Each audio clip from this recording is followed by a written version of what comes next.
پنجپیری فرقے کے بارے میں بتایا. پنجپیری کوئی فرقہ نہیں ہے بھائی, پہلے اتنے سارے فرقے مارکیٹ میں ہیں. پنجپیری حضرات میں بہت ساری قسمیں پائی جاتی ہیں. معتدل بھی ہیں, متشدد بھی ہیں. جو معتدل ہیں وہ بالکل ٹھیک ہیں, جو متشدد ہیں تو چاہے وہ یہاں ہو یا وہاں ہو, تو وہ غیر پنجپیری متشدد بھی غلط ہے, پنجپیری متشدد بھی غلط, اور معتدل میں غیر پنجپیری بھی ٹھیک ہے اور پنجپیری بھی کیا ہے, ٹھیک ہے. کے پی کے میں علماء پنجپیر سے ملا ہوں تو مجھے تو نہیں لگا کہ ان کے اور ہمارے عقائد میں, علماء دیوبند کے عقائد میں کوئی فرق ہو. تو پتہ نہیں کس بات کا ان کو الزام ہے, حالانکہ وہ پنجپیری کہتے ہیں اپنے آپ کو. تو اس میں بہت سارے ہیں, تو ان چکروں میں نہ پڑھیں تو زیادہ بہتر ہے. تمام علماء کا احترام کریں اور تمام دوائیں بچوں کی پہنچ سے دور رکھیں. کچھ مسئلے مولویوں کے لیے رکھیں لڑنے کے لیے, سمجھ رہے ہو, کچھ مسئلے مولویوں کو آپس میں لڑنے کے لیے رہنے دیں. عوام اس میں پھڈے کا حصہ, آپ پنجپیری عالم ہو یا غیر پنجپیری, دونوں کا احترام کریں. مسائل دونوں سے پوچھیں. طلاق کے مسائل دونوں کے ایک جیسے ہیں, وراثت کے مسائل دونوں کے ایک جیسے ہیں, نماز کا طریقہ دونوں کا ایک جیسا ہے, سدا صاحب کے مسائل دونوں کے ایک جیسے ہیں, توحید اور شرک کی جو بنیادی ڈیفینیشن ہے دونوں کی ایک جیسی ہے, تو سب کچھ ایک جیسا ہے. چند مسائل میں جا کے مردے سنتے ہیں کہ نہیں سنتے, تو آپ نے کون سا رپورٹ پیش کرنی ہے مردوں کے سامنے بیٹھ کے؟ آپ کا کیا کہ سنے نہ سنے, آپ نے کیا, ابا اگر سنتے ہیں تو کیا خبرنامہ پیش کرنا ہے, بہو کے حالات بتانے ابا کی وہاں جا کے آپ نے؟ ابے کیا ہو گیا, تو کیا کرنا ہے ان مسائل میں پڑھ کے؟ بھائی سنے نہ سنے, ہم نے تو قبرستان جا کے صرف سلام پیش کرنا ہے, السلام علیکم یا اہل القبور, پیچھے سے جواب آ سکتا ہے وعلیکم السلام بھائی عبد الغفور. صحیح ہو سکتا ہے کوئی بچہ چھپا ہوا بیٹھا ہو شرارت کرے, وعلیکم السلام بھائی عبد الغفور, پھر آپ مر جاؤ گے, پھر پتہ چلے گا کہ سن رہے ہو کہ نہیں سن رہے. تو اس لیے پنجپیری علماء اور غیر پنجپیری عوام ان چکروں میں خدا کا واسطہ نہ پڑے. کچھ مسائل مولاناؤں کے لیے رہنے دیں, آپس میں لڑیں. جیسے یہ مسئلہ بہت اٹھایا گیا تھا استوا علی العرش کا چند سال پہلے, کہ اللہ تعالیٰ عرش پر ہیں ہر جگہ. اس میں مناظرے شروع ہو گئے تھے یوٹیوب پہ. مجھ سے لوگ پوچھتے تھے, میں کہتا تھا بھائی یہ مولویوں کا مسئلہ ہے, یہ عوام کا مسئلہ نہیں. اس میں مولویوں کو آپس میں یا علماء کو بحث کرنے دو. بعض علماء سنجیدہ بھی ہیں, وہ بھی بحث کر رہے ہیں اور صحیح علماء ہیں, تو کرنے دو ان کو. ان سے اللہ پوچھے گا آپ اتنی پیچیدگی میں کیوں نہیں گئے. لیکن آپ کو اس ٹیکنیکل ایشو میں جانے کی بالکل بھی ضرورت نہیں.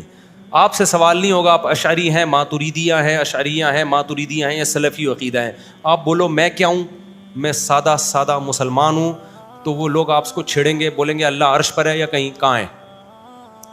تو آپ بولو بھائی نبی صلی اللہ علیہ وسلم سے نے ایک باندی سے پوچھا تھا اللہ کہاں ہے, اس نے انگلی آسمان کی طرف اٹھائی, اس نے بولا فی السما, فی بمانا اعلیٰ ہے, آسمانوں میں ہے. تو مجھ سے کوئی پوچھے گا میں کیا بولوں گا, آسمانوں میں. تو پھر آپ سے پوچھیں گے اس کا مطلب کیا ہے, تو آپ بولو نبی نے اس باندی سے نہیں پوچھا کہ اس کا مطلب کیا ہے, تو آپ بھی مجھ سے نہ پوچھیں اس کا مطلب کیا ہے. نہ اس باندی کو مطلب پتہ تھا, نہ مجھے مطلب پتہ ہے. کیا خیال ہے, بس ہم سے کوئی پوچھے گا اللہ میاں کہاں ہیں, ہم بولیں گے بھائی کہاں ہیں, اوپر ہیں, بس اس حدیث کی روشنی میں. اتنا ہمارے لیے آخرت میں چترول لگنے سے بچنے کے لیے اتنا کہہ دینا کیا ہے کافی. آگے ڈیپ میں جائیں گے کہ جہت لازم آ رہی ہے, مکان لازم آ رہا ہے, بولیں بھائی نبی نے باندی سے پوچھا ہی نہیں کہ اس کا مطلب کیا ہے, تو آپ مجھ سے کیوں پوچھ رہے ہو مولوی صاحب, آپ قرآن و سنت کی مخالفت کر رہے ہو, مت پوچھو مجھ سے. پھر ہو سکتا ہے وہ مولوی صاحب آگے دلیل پیش کریں کہ بھائی قرآن تو کہہ رہا ہے وَهُوَ مَعَكُمْ أَيْنَمَا كُنْتُمْ, تم جہاں بھی ہو اللہ تمہارے ساتھ ہے. تو آپ بولیں گے بھائی اللہ نے حضرت موسیٰ علیہ السلام کو کیا کہا, اِنَّنِي مَعَكُمَا أَسْمَعُ وَأَرَىٰ, اے موسیٰ اور ہارون فرعون کے پاس جاؤ. حضرت موسیٰ ہارون گھبرانے لگے, اللہ وہ تو ہمیں سزا دے گا. تو اللہ نے کیا فرمایا, میں تم دونوں کے ساتھ ہوں, تمہاری بات سن بھی رہا ہوں اور تمہیں دیکھ بھی رہا ہوں. تو ساتھ ہونے کا مطلب کیا ہے, اللہ ہر جگہ ہر وقت سنتا بھی ہے دیکھتا بھی ہے. اور وہ سننا اور وہ دیکھنا جس میں مدد نہ کر سکے, اس سننے اور دیکھنے کا فائدہ نہیں ہے. جیسے اللہ میاں نے موسیٰ علیہ السلام سے فرمایا, ہارون علیہ السلام سے, میں تمہارے ساتھ ہوں, سنتا بھی ہوں دیکھتا بھی ہوں. کیا مطلب, فرعون تمہیں کچھ نہیں کر سکتا کیونکہ میں دیکھ رہا ہوں, میں مدد کروں گا. تو اسی سے ثابت ہوتا ہے کہ قدرت بھی ہے اللہ تعالیٰ کو. تو جب ہم یہ کسی کو بتانا چاہتے ہیں کہ مجھے تمہارے بارے میں علم بھی پورا ہے اور جب ضرورت پڑے گی میں تمہاری مدد بھی کر سکتا ہوں, تو اس کے لیے ہم یہ لفظ استعمال کرتے ہیں تم جہاں بھی ہو میں تمہارے ساتھ. تو اللہ یہ بھی کہتا ہے تم جہاں بھی ہو ہم تمہارے ساتھ ہیں, مدد کر سکتے ہیں. یعنی علم اور قدرت, سننا دیکھنا یہ علم سے کنایا ہے, یعنی اللہ کا علم بھی کامل اور قدرت بھی. تو علم اور قدرت کے لحاظ سے اللہ ہر وقت ہمارے ساتھ ہے. تو کوئی آپ سے پوچھے اللہ آپ کے ساتھ ہے, ہر جگہ موجود ہے, ہاں بھائی اللہ ہر جگہ موجود ہے. کیا مطلب ہر جگہ موجود ہے, بھائی ہر جگہ موجود ہے, ہر وقت ہمیں دیکھ بھی رہا ہے, ہر وقت ہماری مدد بھی کرتا ہے. اور لوکیشن پوچھی جائے کہ اللہ کہاں ہے, تو جیسے نبی نے باندی سے پوچھا اللہ کہاں ہے, تو لوکیشن پوچھی, لوکیشن کے لحاظ سے باندی نے کیا کہا, فی السماء, آسمان میں. تو جب ہم سے کوئی لوکیشن پوچھے گا کہاں ہے, تو ہم کہیں گے آسمان میں. اور کوئی کوئی کہ ہر جگہ موجود نہیں ہے, بھائی ہر جگہ موجود ہے, ہر وقت ہمیں دیکھ رہا ہے اور ہر وقت ہماری مدد کرتا ہے. تو عوام کے لیے اتنا کیا ہے, کافی. پھر اگلا پوچھے گا اشاعرہ تو یہ لکھتے ہیں, ماتریدیہ تو یہ لکھتے ہیں, سلفی تو یہ کہتے ہیں. بولو بھائی ہمیں نہیں پتا یہ سلفی کیا ہوتا ہے. اشاعرہ وہ سب صحیح ہیں, اشاعرہ ماتریدیہ بڑے بڑے علماء گزرے ہیں, سمجھ رہے ہو. سلفیوں میں بھی بڑے بڑے بزرگ علماء ہیں. کسی پہ عوام کو طنز کرنے کی ضرورت نہیں ہے. عوام ان مسائل سے خاموشی اختیار کرے. پھر بھی اگر وہ کوئی ہونا پھر اگلا سوال پوچھے تو آپ بولو کہ قرآن کیا کہتا ہے متشابہات کے بارے میں, کہ جن کے دلوں میں زیغ اور کجی ہے, فتنہ ہے, وہ ان متشابہات کے پیچھے پڑتے ہیں, ان مسائل میں پڑتے ہیں. تو آپ کیوں بار بار ایک ہی چیز کے بارے میں سوال پوچھ رہے ہو؟ سمجھتے ہو کہ نہیں سمجھتے؟ تو بس بولو بحث ختم کرو. پھر اس بحث میں پڑھو ہی نہیں. آپ کہہ سکتے ہو مجھ سے آپ کیوں پڑھے ہیں, میں تو بہت عرصے کے بعد پڑھا ہوں اور اب دوبارہ بھی نہیں پڑھوں گا کئی سالوں تک, کیونکہ جس چیز کو بار بار ریپیٹ کیا جائے نا تو وہی فتنہ بن جاتا ہے. تو بس اتنا عوام کے لیے کافی ہے. باقی کسی عالم کو برا بلا مت کہو. علماء کی جو آپس میں بحثیں ہو رہی ہیں ہونے دو ان کو. آپ علماء کی اصلاح نہیں کر سکتے, اور بعض دفعہ علماء کو بحث کرنی اس لیے پڑتی ہے کہ ایک طرف غلو ہو رہا ہوتا ہے, تو علماء کی ذمہ داری ہوتی ہے اس غلو کو ختم کرنے کے لیے دوسری رائے پیش کریں. تو یہ علماء کی ذمہ داری ہے, لیکن آپ کی یہ ذمہ داری نہیں ہے. آپ کی اتنی ہے جتنی میں نے بتا دی. کوئی پوچھے اللہ کی لوکیشن کہاں ہے, پہلے تو اس کو بولو یہ تجھے ضرورت کیا پیش آ گئی یہ پوچھنے کی. نبی نے تو پوچھا تھا باندی سے کسی وجہ سے, یہ دیکھنے کے لیے کہ غیر مسلم ہے یا مسلمان ہے, ٹھیک ہے نا, تو تجھے کیا ضرورت پیش آ گئی. پھر بھی کوئی بہت زیادہ اس کو مسئلہ ہو رہا ہے, گھر میں بیوی سے جھگڑا ہوا ہے اس کا, بعض دفعہ ہوتا ہے, تو آدمی کے گھر میں کوئی سن نہیں رہا ہوتا تو کہتا ہے چلو باہر آ کے کچھ کرتے ہیں. پوچھے اللہ کہاں ہے, بول دو بھائی آسمان میں. تو کیا ہر جگہ موجود نہیں ہے؟ تو کہہ رہے ہم نے کب کہا ہر جگہ موجود نہیں ہے بھائی, اللہ تو ہر جگہ ہے, ہمیں دیکھ رہا ہے اور ہمیں ہر وقت سن رہا ہے, اور ہم جہاں کہیں گے اللہ وہاں ہے. سمجھتے ہو کہ نہیں سمجھتے؟ اتنی بات کرو اور پتلی گلی سے نکل لو. پھر لوگ بولیں گے فلاں نے یہ لکھا ہے, ڈمکانے نے یہ لکھا ہے. آپ بولو بھائی ان باتوں کا قبر میں سوال نہیں ہوگا, جتنا ہوگا اتنا میں نے آپ کے سامنے ایکسپلین کر دیا ہے. کائنڈلی آپ ان باتوں میں مجھے مزید نہ ڈالیں. سمجھتے ہو کہ نہیں سمجھتے ہو؟ اس کے بعد چاہے وہ پنج پیری ہو, غیر پنج پیری ہو, سلفی ہو, غیر سلفی ہو, یہ آپ کے مسائل نہیں ہیں, یہ علماء کے مسائل ہیں. انہی پہ سوٹ کرتے ہیں. عوام کو ان مسئلوں میں پڑھنے کی اجازت نہیں ہے, سوائے اپنا دین برباد ہوگا. اور پھر بڑے بڑے علماء پہ لوگ پھر طنز کرنا شروع کر دیتے ہیں, بدتمیزیاں شروع کر دیتے ہیں. بڑے بڑے علماء اشاعرہ میں گزرے ہیں, ماتریدیہ میں گزرے ہیں, سلفیوں میں گزرے ہیں. تو کس کس کو آپ برا بلا کہو گے؟ اگر ایک رائے پہ ڈٹ گئے تو بہت بڑے مسائل کھڑے ہو جائیں گے. اس سے بہتر ہے مبہم ہے, بس اجمالی ایمان رکھو. اور پتلی گلی سے, یہ پتلی گلی اللہ کی بہت بڑی نعمت ہے, یہ نہ ہوتی ہم پھنس چکے ہوتے. اب تک بہت ساری چیزوں میں ہم خود پتلی گلی سے نکل جاتے ہیں. جن علاقوں میں چوڑی گلیوں کے ساتھ پتلی گلیاں ہوتی ہیں نا, وہاں لوگ قرضہ کھا کے بھاگنے میں آسانی ہوتی ہے, پولیس سے گرفتاری میں آسانی ہوتی ہے. پولیس چوڑی گلی سے آئی, آپ نکل گئے پتلی گلی سے. 1 کروڑ روپے قرضہ لیا ہوا تھا, بندہ آ گیا چوڑی گلی سے, آپ نکل گئے پتلی گلی سے. تبلیغ والے آئے گشت کے لیے, آپ تھکے ہوئے ہو, آپ نہیں چاہ رہے, تبلیغ والوں نے دیکھا آپ کو چوڑی گلی سے گھستے ہوئے, تو آپ پتلی گلی سے نکل جاؤ, ہر لحاظ سے بچنے کے لیے. تو یہ پتلی گلی جسمانی یعنی فزیکلی بھی ہوتی ہے اور حسی بھی ہوتی ہے. تو جب کوئی آپ سے متشابہات کے بارے میں سوال پوچھے, اللہ کہاں ہے, وہ فلانے نے یہ لکھا یہ لکھا, تو یہ چند باتیں یہ یاد کر لو, جواب دو اور پتلی گلی سے نکل جاؤ. میری خواہش ہے کہ کسی اب بول وہ ٹھیک ہے, ہاں پھر بھی وہ کیا سنتے نہیں, آپ پتہ نہیں یار. علماء پنجپیر بڑے بڑے علماء گزرے ہیں. میں پنجپیری نہیں ہوں, پہلے بتا دوں, میرا وہی عقیدہ ہے جو المحند المفند میں لکھا ہوا ہے. لیکن یہ ہمارے یہاں غلو بہت زیادہ ہو رہا ہے بہت سی چیزوں میں. تو بڑی بڑی خدمات ہیں, میں ایسے ایسے گاؤں میں گیا ہوں, دیہاتوں میں گیا ہوں, جہاں ایسا شرک تھا, پنجپیر کے علماء نے محنت کی, جڑ سے ختم کر دیا وہاں شرک کو. تو بھائی جب کام بھی تو دیکھو نا, اگر کچھ نیگیٹو کام ہے تو پازیٹیو بھی تو ہیں. ہم جب مخالفت پہ آتے ہیں تو بس ہر چیز کی ہماری عادت ہے کہ دھجیاں اڑا دیں ہم اس. تو یہ جو اگر پنجپیر کے علماء نہ ہوتے, یہ جو گاؤں دیہاتوں میں ہر گلی محلہ شرک کا اڈا بنا ہوا تھا, وہاں پنجپیر کے علماء نے بڑی بڑی محنتیں کی, 10 سال درس دیے. گاؤں دیہاتوں کے لوگوں کو انسان کا بچہ بنانا آسان نہیں ہوتا, وہ بڑے ڈھیٹ ہوتے ہیں. میں نے واقعہ بیان کیا نا, میں 2007 میں گیا یا 6 میں وہ گلگت کے ایک گاؤں میں, ایک قبر ایک بالش سے اونچی نہیں تھی اور کوئی بدعت نہیں پورے علاقے. میں نے کہا یار پہلا گاؤں ایسا دیکھا ہے جس میں کوئی بدعت ہی نہیں ہے. انہوں نے بتایا علماء پنجپیر کی محنت ہے, وہاں سب نے یہی کہا. تو اس لیے مخالفت بھی اعتدال سے ہو اور حمایت بھی کیا ہو, اعتدال سے. نیکیاں برائیاں سب دیکھی جائیں گی. باقی جو متشدد ہیں وہ تو دونوں پارٹیوں میں برے ہیں. یہاں بھی بعض متشدد ہیں جنہوں نے فتویٰ دے دیا کہ پنجپیری کے پیچھے نماز ہی جائز نہیں ہے. ایک طرف ہم گرین چینل کے پیچھے نماز کو جائز قرار دیتے ہیں جن کے عقائد ہم سے بہت سارے چیزوں میں مختلف ہیں. پنجپیریوں کے تو 99.9% وہی عقائد ہیں جو المحنہ المفند کے ہیں, 0.1% میں شاید اختلاف ہو. تو یہ کیا بات ہے, ادھر نماز جائز ہے ادھر نماز جائز نہیں ہے, تو یہ غلو ہے کہ نہیں ہے؟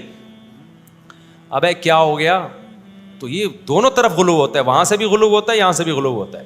میں ایک پنجپیری عالم کے پاس گیا, میں نے کہا آپ کیوں ممات النبی کانفرنس کر رہے ہو؟ ایک سرگودا میں نا 20 سال پہلے کانفرنس ہو رہی تھی ممات النبی کے نام سے. میں نے کہا یہ تو سرگودا تھا یا کوئی اور شہر تھا؟ تو یہ تو غلو ہے بھائی. آپ کا یعنی پوری کانفرنس کا نام آپ نے رکھ دیا. انہوں نے کہا حیات النبی کانفرنس بھی تو ہو رہی ہے. تو انہوں نے بتایا یہ پوسٹر لگا ہے. تو نہیں بھائی, یہ کیوں اختلافی مسائل پہ اتنا گڑبڑ کرنا ٹھیک نہیں ہے. یہ سب علماء ہیں, سب سے محبت کرو. اس سے انسان کا خشوع و خضوع نماز کا خراب ہوتا ہے. جب نفرت دل میں ہوتی ہے نا, نہ نماز میں مزہ آتا ہے, نہ تلاوت میں مزہ آتا ہے, نہ دعاؤں میں مزہ آتا ہے. ہمارے استاذ نے واقعہ بتایا کہ مکہ میں نا ایک عورت کا بچہ گم گیا. KPK کی خاتون تھی, پٹھان, ان کا بچہ گم گیا. بچہ جب گم گیا ہے تو ایک آدمی نے کہا کہ میں تمہارا بچہ تلاش کر کے لاؤں گا. اس نے کہا نہیں لے کر آؤں. کہتے ہم نے اس خاتون سے پوچھا بھائی یہ کہہ رہا ہے میں لے آؤں گا. اس نے کہا پنجپیری ہے. یعنی بچہ وہ تلاش کر, کوئی گورنمنٹ میں ہوگا یا حکومت میں ہوگا, سعودی کوئی شرطا ہوگا, تھا وہ KPK کا, یا کوئی بھی اس کا کوئی وسائل ہوں گے, ذرائع ہوں گے. تو ہمارے استاذ کہتے ہیں واہ بھائی واہ, تیرا بچہ گم جائے وہ تجھے نہیں ہے, پنجپیری سے بچہ نہیں تلاش کروانا. کیسے عجیب پاگلوں والی بات ہے نا. وہ میں ایک آخری دفعہ بس یہ لطیفہ سنا رہا ہوں, مجھے یاد ہے. وہ ایک صاحب نے لطیفہ سنایا ہے تو لطیفہ لیکن ہے بالکل درست, یعنی ہماری حالات کی صحیح عکاسی کی ہے. کہتے ہیں امریکہ کسی جنگل میں 2 بندے ملے. ایک تو امریکہ کتنا دور, پھر اس کا جنگل. اتفاق سے ایک آدمی کو آدمی نظر آ گیا. بندر تو بہت نظر آ رہے تھے, انسان نظر نہیں آیا تھا. یہ اس نے جا کے اس سے ملا, بولا غرض یار چلو کافی عرصے کے بعد ایک آدمی دیکھنے کو ملا ہے. یہ پاکستانیوں کی حالات کی عکاسی کی ہے اس لطیفے میں کہ ہمارے حالات مذہبی لوگوں کے ایسے حالات ہو گئے ہیں, اتنی نفرت. تو جا کے ملا, السلام علیکم یار, شکر ہے کوئی بندہ دیکھنے کو ملا ہے, ویسے تم ہو کہاں کے؟ اس نے کہا پاکستان کا. ارے یار کمال ہے, اتنے عرصے بعد بندہ ملا اور کہاں کا؟ میں بھی پاکستان. دونوں بڑے خوش ہوئے, نائس ٹو میٹ یو. اچھا پاکستان میں تو ہے کدھر کا یار؟ پنجاب کا ہے, پشتو ہے, سرائکی ہے, اردو ہے. اس نے کہا اردو اسپیکنگ. ارے میں بھی اردو اسپیکنگ. واہ بھائی واہ, دونوں اردو اسپیکنگ. یہ پشتو تھے فرض کر لو, چلو ہم اردو ہی فرض کر لیتے ہیں. میں بھی, ارے واہ واہ مزہ آ گیا یار. اچھا یہ بتا کہ تو مذہب کیا ہے؟ مسلم ہوں. ارے ہم بھی مسلمان, ماشاء اللہ یار, ساری چیزیں کیا ہو رہی ہیں سیم. کتنی خوشی ہوتی ہے نا انسان کو. اچھا مسلمانوں میں تو یہ بتا کہ یہ حنفی, شافی, مالکی, حنبلی 4 ہوتے ہیں, تو کیا ہے؟ انہوں نے کہا حنفی ہوں. ارے یار ہم بھی کیا ہیں, فقہ حنفی کو فالو کرتے ہیں. زبردست یار. حنفیوں میں کیا ہے یار, تو دیوبندی ہے کہ بریلوی؟ اس نے کہا دیوبندی. ابے یار same, nice to meet you, ٹو یا نائس ٹو میٹ یو, یعنی بہت ہی زیادہ خوشی ہو رہی ہے. اچھا بتا دیوبندیوں میں تو حیاتی ہے مماتی ہے؟ اس نے کہا مماتی. دھت تیرے کی لعنت تیری شکل پہ, ہم تو حیاتی ہیں. لعنت, دفع ہو یہاں سے یار, تیرے پیچھے تو نماز ہی نہیں ہوتی ہے. تو مردوں کے سننے کا ہی قائل نہیں ہے. تو ایسا ہے, تو ویسا ہے. پڈا شروع, مناظرے کی ڈیٹ طے کر دی وہاں پہ. نہیں آئی میرا خیال ہے. یہ ہے تو لطیفہ, لیکن بالکل اللہ کی قسم یہ ہمارے حالات کی عکاسی کر رہا ہے. اتنا چھوٹے ظرف ہو گئے ہیں نا کہ اختلاف سمٹ کی ایک چیز. ابھی دیوبندیوں میں بھی 2 حصے ہو گئے ہیں حیاتیوں میں. مولانا منظور مینگل صاحب کا بیان آیا نا, فرض نماز کے بعد اجتماعی دعا نہیں ہے. اب یہاں پہ بھی باتیں, اب جو حیاتی ہے نا ان میں بھی 2 حصے, فرض کے بعد دعا کے قائل ہیں اور دعا کے قائل نہیں ہیں. اب جو قائل ہیں ان کو بھی کہا جانے لگا ہے پنج پیری ہیں, سلفی ہیں, فلان. جو قائل نہیں ہیں ان کو کہا جانے لگا, اور جو قائل ہیں ان کو بدعتی. اب یہ دیکھنا یہ ایک نیا سلسلہ چلے گا, کوئی دعا مانگتے ہیں کچھ نہیں مانگتے, اس پہ پھڈا. تو براڈ مائنڈیڈ بن جاؤ بھائی. ہمارے بنیادی اصول کیا ہیں؟ ہم سب ایک خدا کو ماننے والے ہیں, ختم نبوت کے ہم قائل ہیں, عقیدہ تقدیر کو, جو ایمان مفصل ایمان مجمل ہے نا, بس وہ کافی ہے صحت کے لیے. وہ کیا ہے؟ جب غیر مسلم اسلام قبول کرتا ہے تو اس وقت جو عقائد اس کی زبان سے اناؤنس کروائے جاتے ہیں وہ اسلام کے بیسک عقائد ہیں. جب میرے ہاتھ پہ بھی کئی لوگ الحمدللہ مسلمان ہوئے ہیں. ابھی تو ایسا ہوا, اس دن میں بیان کے لیے آیا تھا نا, تو 5 منٹ باقی تھے عشاء کی نماز میں. عثمان بھائی نے بتایا کہ ہندو مسلمان ہونا چاہتا ہے, وہ سندھ میں ہے اور آپ سے رابطہ کر رہا ہے, تو اس کو میں نے ٹائم دے دیا اتوار کا, وہ آ جائے اور آپ کے ہاتھ میں مسلمان ہو جائے. 5 منٹ باقی تھے نماز میں. میں نے کہا یار وہ اس وقت تک پتہ نہیں زندہ رہے گا کہ نہیں رہے گا. اگر وہ مر گیا تو کفر پہ موت ہوگی, تو میرا بھی ضمیر کیا ہوگا؟ موت زندگی کا کوئی بھروسہ نہیں ہے. اچھا, پھر یہ باتیں کرتے کرتے نماز میں 2 یا 3 منٹ رہ گئے. پھر ہم نے یہ فیصلہ کیا کہ نماز پڑھ کے میں اس کو, ہم فون کرتے ہیں, فون پہ کلمہ پڑھا دیتے ہیں, باقی پھر بلا کے الگ سے دوبارہ پڑھوا دیں گے کلمہ, لیکن فی الحال تو اس کو کلمہ پڑھا کے اسلام میں داخل کریں نا. تو ہم نے یہ طے کیا نماز کے بعد. پھر میں نے کہا نہیں یہ رسک بھی میں بولو نہیں لے سکتا, یہ رسک بھی میں نہیں لے سکتا. میں مر گیا تو حل ہے اس کے پاس, بہت سے دوسرے علماء ہیں. وہ مر گیا تو کیا ہو گیا, کیا ہوگا بھائی, اتنا بھی نہیں, کچھ پتہ نہیں ہے, سیکنڈوں میں مرتے ہیں لوگ. نماز میں 2 منٹ باقی تھے, ہم نے فون ملایا اس کو, میں نے پورا کلمہ پڑھا کے میں نے پورا اسلام میں داخل کیا. تو پھر اب تسلی ہو گئی. پھر اس کو بتا دیا نماز پڑھو یہ, پھر میں نے عثمان کے ذمہ لگا دیا باقی چیزیں اس کو سمجھا دینا بھائی, اب نماز کا ٹائم ہو رہا ہے, پورا تھوڑی ہے ابھی ہم نے اس کو کوئی جنت الفردوس میں پہنچانا ہے. ٹھیک. تو پھر نماز کے بعد اس کو سکھا دیا بھائی یہ پڑھنا ہے, یہ کرنا ہے وغیرہ وغیرہ. تو ٹائم دیا ہوا ہے, وہ دوبارہ آئے گا. تو ایسے بہت سے لوگ اللہ کا شکر ہے مسلمان ہوتے ہیں, تو اس وقت ہم جو ان کو عقیدے سکھاتے ہیں نا وہ اسلام کے بیسک عقائد ہیں. اس وقت میں نے تو اس کو نہیں بتایا کہ اللہ میاں یوں ہے تو فلانا ہے, تو پھر قبر میں مردے, وہ کہے گا یہ کیا ہو رہا ہے بھائی, کون سن رہا ہے, ٹھیک, پوری رپورٹیں پیش کر رہے ہو. تو بیسک عقیدے بس, اس سے آگے پھر ہیں, میں نہیں کہہ رہا اس میں, لیکن وہ علماء کی کام ہے, علماء کو جانے دو, وہ علماء کے لیے ضروری بھی ہے, وہ ڈیپتھ میں جائیں گے علماء کے. دیکھو ڈاکٹر پڑھتا ہے تو بہت کچھ پڑھتا ہے نا, عوام کو سارا پڑھاوا تھوڑی لے آتا ہے. اب دیکھو آپ کے سر میں درد تھا, آپ ڈاکٹر کے پاس گئے, اب ڈاکٹر پوری رپورٹ پیش کر رہا ہے, کیونکہ میں نے میڈیکل سائنس میں 4 سال پڑھا ہے, سر میں درد کے یہ اسباب ہوتے ہیں, ایکچولی یوں بھی ہوتا ہے. آپ کے سر میں درد کم ہونے کے بجائے بڑھ جائے گا. آپ بولے گا ڈاکٹر صاحب سیدھی سادی بات کرو, میں نے کیا کرنا ہے؟ ڈاکٹر کہے گا 2 گولی پیناڈول کھا اور پتلی گلی سے نکل. پھر بھی آرام نہ ہے, یہ ٹیکا ٹھوکے گا, جا بھائی. تو ڈاکٹر تو پڑھے گا, ڈیپتھ میں جائے گا, گہرائی میں جائے گا, عوام کو وہ باتیں بتائے گا جو عوام کے فائدے کی. عوام کو بتائے گا بھائی سر میں درد ہے 2 گولی پیناڈول, پھر بھی آرام نہیں آ رہا تو پھر کوئی ٹیکنیکل ایشو ہے, پھر کیڑوں کی دوا کھلائے گا آپ کو. ہو سکتا ہے, یعنی بہت سے ہوتا ہے, یعنی پیٹ میں کیڑے ہیں جس کی وجہ سے صحت نہیں ہو رہی تو پھر سر میں درد ہو رہا ہے. غلط مت سوچا کرو. تو عوام, علماء تو پڑھتے ہیں, ان کو پڑھنے دو, عوام کے لیے اتنا کافی ہے. اسی سے میں یہ بھی بتا دوں, لوگ میرے بارے میں تبصرہ کرتے ہیں مفتی صاحب ایک وائز آدمی ہے, علمی شخصیت بالکل بھی نہیں ہے, کیونکہ میرے بیان انہیں شادیوں پہ سنے ہوتے ہیں اور ان چیزوں پہ سنے ہوتے ہیں, تو کہتے ہیں علم بالکل بھی نہیں ہے. میں نہیں کہہ رہا میں بہت بڑا علامہ ہوں, لیکن آپ عوام میں جو ہمارے بیانات ہوتے ہیں نا, ان کو دیکھ کے کسی کے علم کو نہیں تولا جا سکتا.